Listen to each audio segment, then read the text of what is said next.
జై శ్రీమన్నారాయణ. అందరికీ నమస్కారం. ద వేదాంత టీవీ ఛానల్కి స్వాగతం. ఈరోజు ముకుందమాల స్తోత్రం గురించి తెలుసుకుందాం.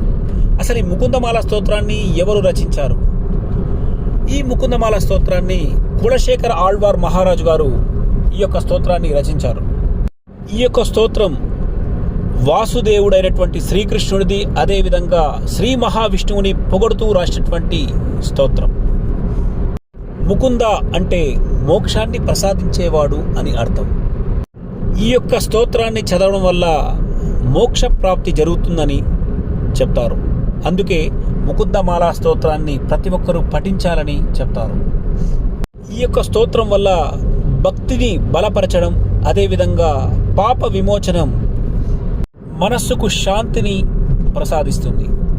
కులశేఖర ఆళ్వార్ మహారాజ్ గారు తన రాజ్యాన్ని పక్కన పెట్టి ముకుందుడి యొక్క భజన చేస్తూ తన జీవితం మొత్తం కూడా ముకుందుడే శరణ్యమని చెప్పేవాడు. నా యొక్క చివరి శ్వాస స్వామివారి ముకుందమాల స్తోత్రాన్ని చదువుతూ అలాగే చనిపోవాలని కోరుకుంటాడు కులశేఖర ఆళ్వార్. మన తరువాతి వీడియోలో కులశేఖర ఆళ్వార్ గురించి పూర్తిగా చర్చిద్దాం. జై శ్రీమన్నారాయణ. అందరికీ నమస్కారం. సబ్స్క్రైబ్ చేయని వాడుంటే సబ్స్క్రైబ్ చేయండి, లైక్ కొట్టండి, షేర్ చేయండి, హైప్ కొట్టండి. జై శ్రీమన్నారాయణ.